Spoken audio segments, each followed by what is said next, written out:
बिस्मिल्लाहिर्रहमानिर्रहीम। अस्सलाम वालेकुम वरहमतुल्लाहि वबरकातुहू। नाज़रीन मोहतरम, हम नब्ज़ के हवाले से, तशख़ीस के हवाले से बात कर रहे हैं। पिछले व्लॉग में भी मैंने नब्ज़ के हवाले से जो है वो बातचीत की थी। तो इससे पहले हमने तिब यूनानी की जो बेसिक्स हैं, यानी अरकान, मिजाज, इखलात कहाँ पर पैदा होती हैं, कितनी इकसाम की हैं, ये सारी चीज़ें हम डिस्कस कर चुके हैं। तो नब्ज़ के हवाले से अगर हम बात करें तो हर चीज़ के कुछ ना कुछ पैरामीटर्स होते हैं, कुछ फिक्स्ड मकदार होती है या कोई मुतय्यन मकदार होती है, कुछ असूल होते हैं। तो नब्ज़ के हवाले से जो पैरामीटर्स जो बनाए गए तिब यूनानी में, और इब्ने सीना की जो है वो अगर हम बुक स्टडी करें तो उसमें जो पैरामीटर्स लिखे हुए हैं तिब यूनानी के, वो 6 हैं। यानी नब्ज़ चेक करने के लिए जो ज़रूरी है, नब्ज़ जिसको आयुर्वेदा में नाड़ी कहा जाता है, और नब्ज़ जो है तिब यूनानी में भी चेक की जाती है, आयुर्वेदा में भी चेक की जाती है, और चाइनी तिब के अंदर भी नब्ज़ को बड़ी अहमियत हासिल है। तो नब्ज़ बेसिकली शरियान, जिसको आर्टरी कहा जाता है, नब्ज़ जिसको आर्टरी कहा जाता है, जो कि हमारी कलाई के ऊपर होती है, और दूसरी सूरत में ये कन पट्टी के ऊपर भी जो है वो होती है। तो उसके जो पहला पैरामीटर था, यानी जिसको हम मकाम मरज़ कहते हैं, और अगर हम बुक रीडिंग करें तो वहाँ पे वो कहते हैं जी डीपनेस ऑफ पल्स, यानी पल्स की गहराई या पल्स का मकाम। अब अगर हम चाइनी तिब को देखें या फिर यूनानी तिब को देखें या फिर आयुर्वेदिक की तिब को देखें तो 3 मकाम होते हैं या 3 नुक्ते। पहला होता है जी सुपरफिशियल नुक्ता, दूसरा डीप, और तीसरा जो मकाम होता है वो इसका जो है मिडल पॉइंट आप कह सकते हैं। यानी सुपरफिशियल, जैसे ही आपने नब्ज़ के ऊपर हाथ रखा, नब्ज़ ने उसको टच किया, और डीप यानी आपने फुल दबाया, हड्डी के साथ जाके नब्ज़ जो है उसने टच किया, और मिडल यानी ना वो ऊपर था और ना ही हड्डी के साथ था, दरमियाना था, तो वहां पे जाके नब्ज़ ने ठोकर लगाना शुरू की। इस पैरामीटर के अंदर जो तिब यूनानी की बुक्स के अंदर लिखा हुआ है, जो सुपरफिशियल नब्ज़ है या पल्स है वो खुश्की का इज़हार करती है, यानी सर्दी खुश्की, यानी सुदा, यानी उजलाती मिजाज, यानी वायोदोष। ये सारी मैं टर्मिनोलॉजीज आपको बता रहा हूं। और जो डीप पल्स होती है, यानी हड्डी के साथ जो पल्स होती है, वो रुतूबत का यानी मॉइस्चर का इज़हार करती है। ये तिब यूनानी की जो ओल्ड बुक्स हैं उसके अंदर लिखा हुआ है, और ये मैं बाकायदा तौर पर सबूत दे सकता हूं, मेरे पास वो बुक्स हैं। अगर हम नजरिया मुफरद अज़ा के अंदर देखें तो साबर मुल्तानी रहमतुल्लाह अलैह ने बड़ा ही वाज़ेह तौर पर इसको बयान किया। उन्होंने कहा जी जो नब्ज़ ऊपर हाथ कलाई के ऊपर रखते ही महसूस हो जाए उसको हम उजलाती नब्ज़ कहते हैं, और जो गहराई में महसूस हो उसको हम असाबी नब्ज़ कहते हैं, और जो दरमियान में महसूस हो उसको हम गुद्दी नब्ज़ कहते हैं। डेट इज 100% ट्रू, इसमें कोई शक की गुंजाइश नहीं है। तिब यूनानी की बुक्स के अंदर भी ये लिखा हुआ पाया गया है। आयुर्वेदा में अगर नब्ज़ ऊपर मिले तो उसको वायु की नब्ज़ कहते हैं, और अगर दरमियान में मिले तो उसको पित्त दोष की नब्ज़ कहते हैं, और अगर हड्डी के साथ जाके मिले तो उसको कफ दोषा की नब्ज़ कहते हैं। तो लिहाजा सबसे पहली चीज़ जो कि मैंने लास्ट व्लॉग के अंदर भी आपके सामने रखी थी वो था कि जो नब्ज़ है उसकी डेप्थ क्या है, यानी उसका मकाम क्या है, किस मकाम पर वाक़ है। पॉइंट 1, 2 और 3। पॉइंट 1 क्या है जी सुपरफिशियल, यानी टॉप, यानी हाथ रखते ही जो फील होता है, और पॉइंट 2 क्या है मिडल पॉइंट, और पॉइंट 3 क्या है डेप्थ पॉइंट है, यानी हड्डी के साथ। तो मेरा ख्याल है इसमें अब आवाम नहीं होना चाहिए, ये बिल्कुल वाज़ेह, बिल्कुल हकीकी जो चीज़ें थी वो मैंने आपके सामने रख दी। अब हर तबीब जो है वो जैसे ही कलाई के ऊपर हाथ रखे, अगर वो फील करता है कि जनाब नब्ज़ ने टच किया है तो लिहाजा वो उज़लाती नब्ज़ है, अगर थोड़ा दबा के तो फिर वो गुद्दी नब्ज़ है, और अगर फुल दबा के देखता है तो फिर वो असाबी नब्ज़ है यानी बलगमी नब्ज़ है यानी काफ दोशा की नब्ज़ है। It's clear ji. नेक्स्ट चलते हैं, दूसरा जो पैरामीटर है, ये 6 पैरामीटर इंशाल्लाह जल्द ही हम इसको कवर करेंगे 2 या 3 व्लॉग्स के अंदर। असल में एक्चुअली होता ये है कि मैं चीज़ों को इन डिटेल इसलिए बयान करता हूँ ताकि किसी को बहाम ना रहे, और कई ऐसे दोस्त हैं, कमेंट करने का आप सबको हक है, आपका राइट है, आपको कमेंट करना चाहिए फॉर नॉलेज, और लेकिन बराए मेहरबानी आप जब कमेंट करते हैं तो थोड़ा सा देख लिया करें कि हमारा जो टॉपिक है वो कौन सा कंटिन्यू है, उस हवाले से आप कमेंट किया करें। और अगर उस टॉपिक के अंदर अगर आपको कोई बहाम है या कोई अल्फाज जो मैंने अदा किए वो आपकी समझ से बालातर हैं तो आप उस हवाले से सवालात किया करें। आगे तशख़ीस मर्ज़ के ऊपर भी हम आएंगे। इसके अलावा जो है वो इंशाल्लाह मज़ीद इसको तिब के जो चीज़ें हैं इसको आपके सामने रखेंगे, और फार्मूलेशन की तरफ आएंगे, डिजीज़ की तरफ भी आएंगे, लेकिन थोड़ा सा आपको मेरा साथ देना होगा। और जो लेक्चर्स चल रहे होते हैं, जो वीडियोस चल रही होती हैं, उसके हवाले से सवाल किया करें, जिसको हम रिलेटेड क्वेश्चन कहते हैं, ताकि मेरा जो नेक्स्ट वीलॉग होता है उसमें उसको मैं कवर कर लिया करूँ। अच्छा जी, दूसरी जो पैरामीटर है वो है जी लेंथ, लंबाई। किसकी? नब्ज़ की। अब लंबाई कैसे चेक होगी? उसके लिए हमें कोई इंची टेप पकड़ना पड़ेगा या कोई हमारे लिए वो पैमाना या फुटा जो है वो लेना होगा? नहीं, उसका पैमाना हमारी फिंगर्स हैं। फर्स्ट, सेकंड, थर्ड, ये हमारी 3 उंगलियां हैं। तो इसमें जो लेंथ है ना जी, उसमें जो चीज़ बताई गई है तिब यूनानी के अंदर, फर्स्ट है जी लेंथी पल्स, और सेकंड है मिडल लेंथ की पल्स जिसको हम मीडियम लेंथ की पल्स कहेंगे, और जो थर्ड है वो शॉर्ट लेंथ की पल्स है। नजरिया मुफरद अज़ा में भी तिब की लंबाई के हवाले इसकी जो पल्स है उसकी लंबाई के हवाले से बिल्कुल वाज़ह बात की हुई है साबर मुल्तानी रहमतुल्लाह ने। और इसके अलावा हमारी जो तिब आयुर्वेदा है उसमें भी इस चीज़ को वाज़ह तौर पर बयान किया गया है। तो लेंथ के हवाले से अगर हम बात करें तो जितनी नब्ज़ लंबी होगी उसमें उतनी गर्मी होगी, और जितनी नब्ज़ छोटी होगी उतनी उसमें सर्दी होगी, चाहे वो सर्दी तरी है चाहे वो सर्दी खुश्की है। तो इस हवाले से भी हम बात कर लेते हैं। अब अगर हम बात करें लेंथ की तो वो ये है कि हमारे पास जब हम नब्ज़ को डायग्नोज करते हैं तो 3 उंगलियों का हम इस्तेमाल करते हैं, इंडेक्स फिंगर का, सेकंड और थर्ड यानी रिंग फिंगर और मिडल फिंगर और इंडेक्स फिंगर, इन तीनों का हम इस्तेमाल करते हैं। तो जो आपकी जो लेडी फिंगर यानी चीची उंगली जिसको हम कहते हैं, छोटी उंगली, उसको हम छोड़ देते हैं और थंब को छोड़ देते हैं यानी अंगूठे को छोड़ देते हैं।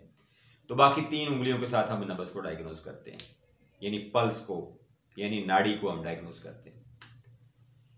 तो अगर तो आपने जब मिजाज चेक किया है तो नब्ज़ 3 उंगलियों के बराबर लेंथ में जा रही है या फिर 2 से बढ़ रही है, तो उसका मतलब ये है कि नब्ज़ में गर्मी है, खून में गर्मी है, यानी खिलत सफरा उसकी ज़्यादती है। और अगर वो शॉर्ट है तो उसका मतलब है कि सर्दी है, और अगर वो दरमियानी है तो उसका मतलब है कि वो गर्मी और सर्दी में मुतदिल है। अब इसको जब हम वाइंड अप करेंगे तो फिर मैं आपको ये बताऊंगा कि जनाब ऊपर भी आपने कह दिया उजलाती, और दरमियान में भी आपने कह दिया गर्मी, और नीचे जो हड्डी के साथ है उसको आपने कह दिया रतूबत वाली यानी बलगमी, और लंबाई के हिसाब से भी आप कह रहे हैं कि जितनी ज़्यादा लंबी नब्ज़ होगी वो गर्मी की तरफ होगी और जितनी छोटी होगी वो सर्दी की तरफ होगी। तो जब इसका हम कंक्लूजन निकालेंगे, जो हमारे 6 पैरामीटर्स हैं उनको फाइनल करने के बाद, तो फिर इस चीज़ को आप बिल्कुल आसानी के साथ समझ जाएंगे कि नब्ज़ अगर ऊपर थी और उसकी जो लंबाई थी वो थोड़ी थी तो क्या होगा, और अगर ज़्यादा थी तो क्या होगा। यहाँ पे छोटा सा एक मैं कंक्लूजन देता हूँ कि अगर आप किसी की नाड़ी या पल्स चेक करते हैं तो उसमें सबसे पहले तो ये है कि अगर आपकी नब्ज टॉप पे है, वो उजलाती है, एक उंगली पे है, 2 पे है, 3 पे है, ये अलग बात है, ये लेंथ की बात है। इसको जब हम दोनों को मिला के देखते हैं तो फिर रिजल्ट क्या निकलता है वो भी आपको बताता हूँ। और जब हम इसको जो इसकी वो है डेप्थनेस है, या वो मिडल पे है, या सुपरफिशियल यानी टॉप पे है, यानी उसके जो हमारा मकाम है, जिसको हम उर्दू में मकाम कहते हैं, मकाम नब्ज़, तो उसको अगर हम लहदा देखें और लेंथ ऑफ पल्स यानी नब्ज़ की लंबाई को लहदा देखें तो वो क्या सिचुएशन है, सिनेरियो, वो मैं ज़रा आपसे बात करता हूँ और इन दोनों को मिला के भी आपको बताता हूँ कि देखिए, अगर आपकी नब्ज़ ऊपर है तो इसका मतलब ये हुआ कि खुश्की है। दूसरे नंबर पर अगर नब्ज़ बिल्कुल हड्डी के नीचे है तो इसका मतलब है तरी है, और अगर दरमियान में है तो इसका मतलब गर्मी है। यहां तक तो मेरा ख्याल हर बंदे को बासानी समझ आ जाएगी। अब अगर नब्ज़ ऊपर है लेकिन वो चल रही है जी सिर्फ 2 पॉइंट या 1 पॉइंट तक, यानी पहली और दूसरी उंगली पे फील हो रही है या सिर्फ पहली उंगली पे फील हो रही है, तो वो आपकी नब्ज़ है जी उजलाती हिसाबी, यानी आपकी जो सुदावी नब्ज़ है। ठीक हो गया जी। और अगर आपकी नब्ज़ ऊपर है और तीनों उंगलियां या तीनों उंगलियों को क्रॉस कर रही है उसकी लेंथ, तो वो आपकी नब्ज़ क्या होगी, उजलाती होगी। यहां तक मेरा ख्याल समझने में कोई मसला नहीं है। दूसरे नंबर पर अगर दरमियान में नब्ज़ थी, अगर दरमियान में नब्ज़ थी तो वो गुद्दी मकाम है, यानी सफरा का मकाम है, गर्मी का मकाम है,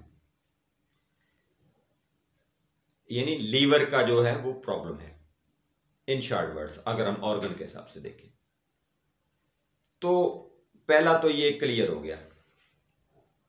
ये डोमिनेट और प्री डोमिनेट की मैं बात कर रहा हूं इंग्लिश की। अगर हम उसकी BUMS की बुक्स को अगर हम स्टडी करें, बैचलर ऑफ यूनानी मेडिसिन साइंस, फाजिल तिब जुरात की मैं बात नहीं कर रहा, ये उससे आगे वाली जो एजुकेशन उसकी मैं बात कर रहा हूं। तो उसमें ये चीज़ें लिखी हुई हैं, डोमिनेट एंड प्रीडोमिनेट या सब डोमिनेट। तो जो चीज़ गालिब है वो तो हो गया जी सफरा। अब सफरा गालिब है क्योंकि वो उसका मकाम जो है वो सेंटर वाला है, तो लिहाजा सफरा जो है ना जी वो गालिब है, ये कंफर्म हो गया। अब सफरा तो गालिब है, सफरा ने या खुश्की की तरफ बढ़ना है या फिर तरी की तरफ बढ़ना है। हमारे पास 2 मकाम है।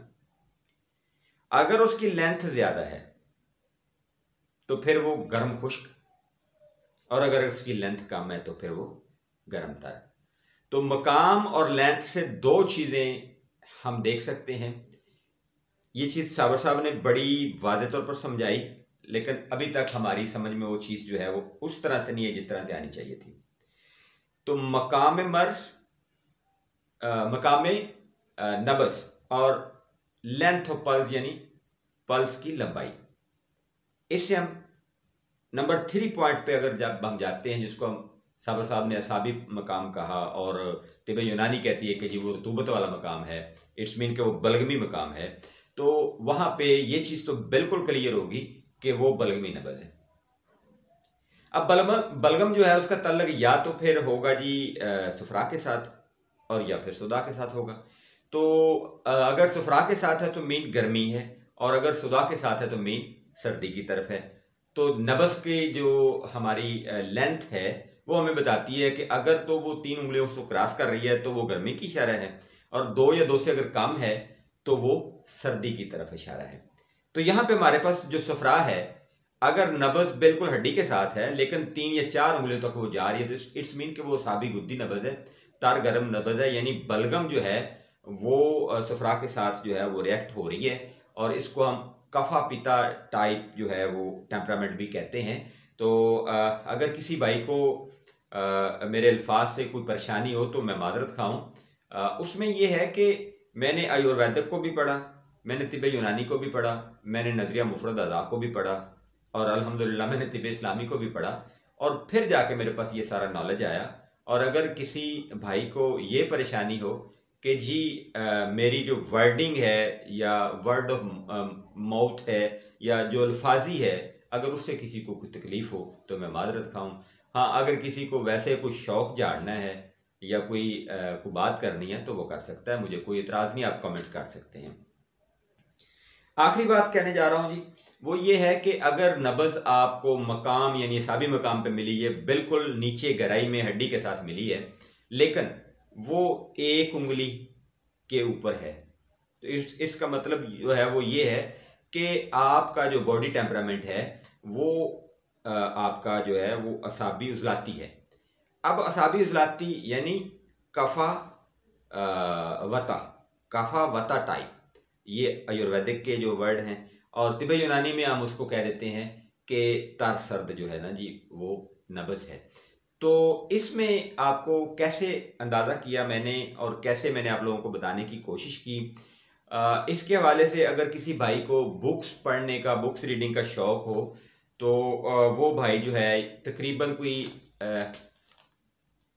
तिब्बे यूनानी की जो बुक्स हैं वो टोटल इंग्लिश लैंग्वेज में है जो मेरे पास है, और जो आयुर्वेदा की बुक्स हैं वो संस्कृत में हैं, और उनको मैं तर्जमा करके जो है वो गूगल की मदद लेता हूँ। तो उसको मैं पहले फ़ोटो बनाता हूँ, फ़ोटो को मैं फिर जो है इमेज टू टेक्स्ट कन्वर्ट करता हूँ, उस टेक्स्ट को मैं फिर ट्रांसलेट इन उर्दू करता हूँ और फिर मैं उसको स्टडी करता हूँ। तो अगर किसी ने अपना शौक़ पूरा करना हो तो वो इस तरह से अपना शौक़ पूरा कर सकता है। और ये जो जितनी भी मालूमात है ये सारी किताबी मालूमात मैं आपके सामने रखता हूँ, और ये बिल्कुल वो बुक्स हैं जो कि जिनको हम पाया की बुक्स कह सकते हैं, और ये जो बुक्स हैं तकरीबन 100-150 साल पुरानी बुक्स हैं जो कि मैं आपके सामने जो नॉलेज शेयर करता हूँ, और ये 100% एक्यूरेट जो है वो नॉलेज होता है, इसमें कोई इजाफा या कमी मैं अपनी तरफ से नहीं करता। और यहाँ पे जो पल्स डायग्नोसिस के हवाले से हमने आज जो चीज़ें डिस्कस की हैं, कल हमने जस्ट मकाम मर्ज़ पढ़ा था जिसको हमारी ज़ुबान में मकाम मर्ज़ कहा जाता है, तो आज हमने नब्ज़ की लंबाई भी पढ़ी है यानी लेंथ ऑफ पल्स, और दूसरे नंबर पर हमने पढ़ा है जी डेप्थ ऑफ पल्स, तो यानी नब्ज़ की गहराई या जिसको हम मकाम मर्ज़ नब्ज़ कहते हैं, और दूसरा नब्ज़ की लंबाई यानी लेंथ ऑफ पल्स। तो ये दो चीज़ें हमने क्लियर की और मैंने आपको समझाने की कोशिश की है कि अगर नब्ज़ ऊपर है तो वो खुश्की का इजहार करती है, और वो सर्दी खुश्की हो सकती है जिसको हम उज़लाती नब्ज़ कहते हैं, और जिसको हम वायु दोषा की नब्ज़ भी कहते हैं। और चाइनी में भी मैं कोशिश करूँगा इन सारी टर्मिनोलॉजीज़ जो हैं उनके नाम मैं आपके सामने रखूँ, ताकि अगर कोई भाई जो है उसको चाइना की जो लैंग्वेज है वो अंडरस्टैंड कर पाता है तो वो उनकी जो टर्मिनोलॉजीज़ हैं वो कम से कम मैं आपके सामने रख सकूँ। तो ये वो सारी चीज़ें थी। और दूसरे नंबर पर मैंने लेंथ के हवाले से बात की कि जितनी नब्ज़ लंबी होगी वो गर्मी का इजहार करेगी, और जितनी नब्ज़ छोटी होगी वो सर्दी का इजहार करेगी। तो उसके हवाले से उसको समझना कैसे है वो बेसिकली मसला था, उसकी एक्सप्लेनेशन क्या थी वो एक्सप्लेनेशन मैंने दे दी आपको। उसको पूरा जो है वो मैंने आपके सामने रखने की कोशिश की है कि अगर नब्ज़ ऊपर है और उसकी लंबाई पूरी है तो इट्स मीन कि वो उज़लाती गुद्दी है, और अगर नब्ज़ ऊपर है और वो छोटी लंबाई में थोड़ी है तो वो शॉर्ट नब्ज़ जो है वो उज़लाती साबी का इज़हार करेगी, यानी खुश्की जो है उसमें उनसर शामिल होगा। और इस तरह से अगर मिडल में नब्ज़ है तो वो गर्मी का इजहार करती है, और अगर उसकी लेंथ जो है वो ज़्यादा है, लंबाई में है, तो गर्मी खुश्की यानी सुफरा है, और अगर उसकी लंबाई जो है वो कम है तो वो गर्मी तरी यानी सुफरा जो है वो खारिज हो रहा है, यानी खून का जो मिजाज है, जो रक्त का मिजाज है वो है। और अगर नब्ज़ जो है वो हड्डी के साथ है तो वो साबी नब्ज़ है, यानी फुल दबाव देने के बाद अगर वो महसूस होती है तो वो साबी नब्ज़ है। और अगर उसकी लंबाई ज़्यादा है तो वो साबी गुद्दी है, और अगर उसकी लंबाई कम है तो वो साबी इज़लाती है। मेरा ख्याल है जितने 2 पॉइंट मैं आपको डिस्क्राइब कर चुका हूँ, एक आम फैम, एक सादा आदमी, एक पेशेंट या फिर एक आम जनरल आदमी जो है वो भी अपनी पल्स को डायग्नोस कर सकता है। तो जिस तरह से ज़ुबान की जो डायग्नोजेशन है या यूरिन की जो डायग्नोजेशन है वो इम्पोर्टेंस की हामिल है, सेम एज ही आपकी जो पल्स है ये बल्कि उससे भी ज़्यादा जो है वो डायग्नोजेशन के लिए इम्पोर्टेंस की अहमियत रखती है। तो बाकी जी 4 पॉइंट हमारे रहते हैं, इंशाल्लाह उसके ऊपर भी हम चलेंगे मज़ीद। मुझे अपनी दुआ में याद रखिएगा, अपना बहुत सारा ख्याल रखिएगा, आने वाली वीडियो का इंतज़ार कीजिएगा। फ़ी मानिल्लाह, अल्लाह हाफ़िज़, अस्सलाम वालेकुम।